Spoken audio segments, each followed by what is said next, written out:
G-Fresh makaryaci ne. Al-Amin G-Fresh ya tona wa wansa asiri. A wata hira da aka yi da Al-Amin wanda dan uwa ne ga G-Fresh, ya fito ya karyata zancen G-Fresh da yake cewa Al-Amin family name nasu ne, bayan kuma sunan mahaifinsu Ibrahim. Hasali ma sunansa ne Al-Amin din da shi G-Fresh yake amfani da shi, wanda shi sunansa na yanka Abubakar ne. Sannan kuma ya kara da cewa G-Fresh ya taba cewa ya karanta mass communication a jami'a. Wannan ma duk na daga cikin ƙarairayin da shi G-Fresh din ya saba. Masu kallo da saurare, sunana Al-Amin Ibrahim, wanda aka fi sani da Al-Amin G-Fresh, amma wasu suna kira na Al-Amin Triple saboda ina waka da yare guda uku. Ina yi da Hausa, ina yi da Turanci, ina yi da Larabci, kamar yadda Allah subhanahu wataala ya bani dama ina iya yi. An haife ni a unguwar Ƙaura Goje, jihar Kano, ƙaramar hukumar Nasarawa. A nan na tashi, a nan na yi makaranta ta primary. Daga nan muka tashi muka dawo unguwar Badawa, na karasa primary ɗina, na shiga secondary school, na gama na shiga jami'a wato Bayero University kenan, na karanta mass communications a Bayero University. Sannan kuma along the line na yi karatun addini, na yi sauka, sannan kuma na ɗan yama harkar karantarwa misali ta Alƙur'ani mai girma. Sannan na yi tafsiri, bi ma'ana wanda yake jan baki malami yana fassarawa. Mun yi dai irin waɗannan abubuwan, kuma har yanzu alhamdulillah ana kan sabga karatun Alƙur'ani ne saboda shine akan gaba. Wannan da shine kusan a takaice dangane da tarihi na, insha Allah. Yaushe ne ka so mai waka? Waka zan iya cewa kamar yadda G-Fresh ya fara, kuma lokaci kusan duk time ɗaya ne, duk tun muna yara muke yin waka. Saboda ni na kasance ina son waƙoƙin su Usher Raymond, su Phil Collins, Lionel Richie, Barry White da dai sauran irin waɗannan mawaƙan na da. To shi kuma G-Fresh lokacin yana son yin su Puff Daddy, su Tupac, su B.I.G da dai sauran waɗannan mutanen. To ni ne sai nake yin singing tun da, shi kuma sai yake yin rap. To haka dai muka taso, amma officially ba mu mai da abin business ba sai lokacin da muka yi waƙan Kano to California da ni da shi. Muka gayyato na Miss G na tashar Arewa 24 muka yi waƙan. Kusan dai lokacin ne muka mai da music ɗin na mai zama officially mu musicians ne, ba wasa muke ba. To bayan nan ya aka ci gaba a kuma fage na industry? Daga baya abubuwa dai kasan komai yana iya canjawa lokaci. Yau za ka ga an fara abu, gobe sai ka ga ya zama ba haka ba. Ni kaga bayan harkar waka ina ɗan yin fina-finai sama ina yi, da dai ban shiga ciki 100% ba, amma yana yi. Amma kuma shi G-Fresh bai shiga harkar fim ba, kawai dai yana yin waƙarsa ne, kamar ni ma ina yin waƙoƙina.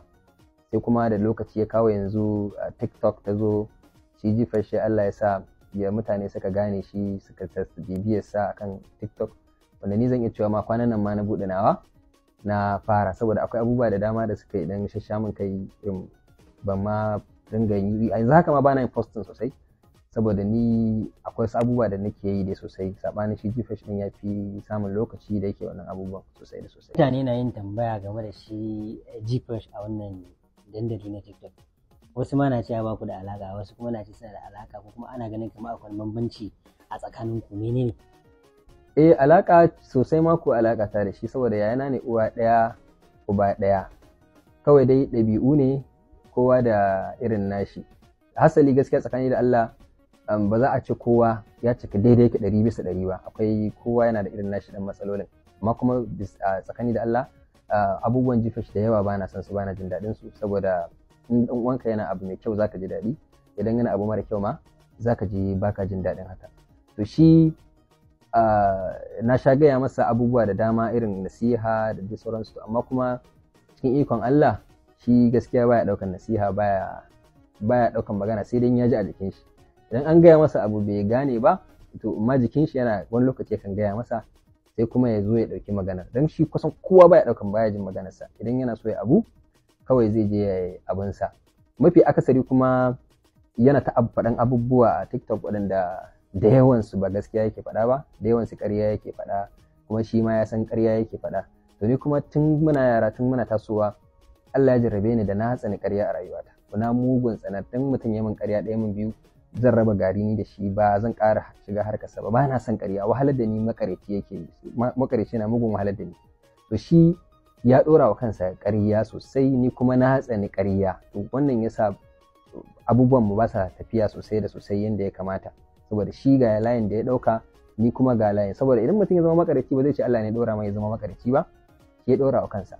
Amma idan mutum ya zama kuma ya tsani ƙarya, wannan zai iya cewa daga Allah ne, saboda abin da ya same ka kyakkyawa daga Allah ne, abin da kuma ya same ka mummuna daga kai ne zaka gyara. Saboda Allah ma ya ce mutane su gyara kafin ya gyara musu, shine magana. Akwai waɗansu maganganu nasu da kake ganin ya kamata ka hore wa mutane me gaske su?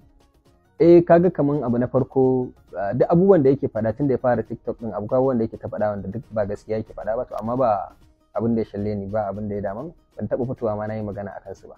To sai naga kuma abubuwan da yake faɗa din na ƙarya din yana shigowa gona ta, shine abin da yasa na fara jin bana jin daɗi. Abu na farko, a cikin nan gidan ya zo ya yi program yana cewa Al-Amin sunan family name ɗinmu ne, menene da sauransu, kuma shi kanshi sanda yana faɗa din ma ya san ƙarya yake.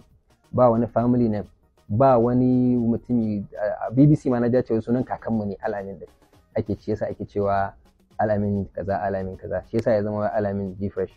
To gaskiya tsakani da Allah ba haka bane, babu wani kakanmu mai suna Al-Amin, kawai shi sunan shi Abubakar Ibrahim. So duka sunan mu haka yake, ba wani Al-Amin a cikin kakanninmu ko wani abu mai kama da haka.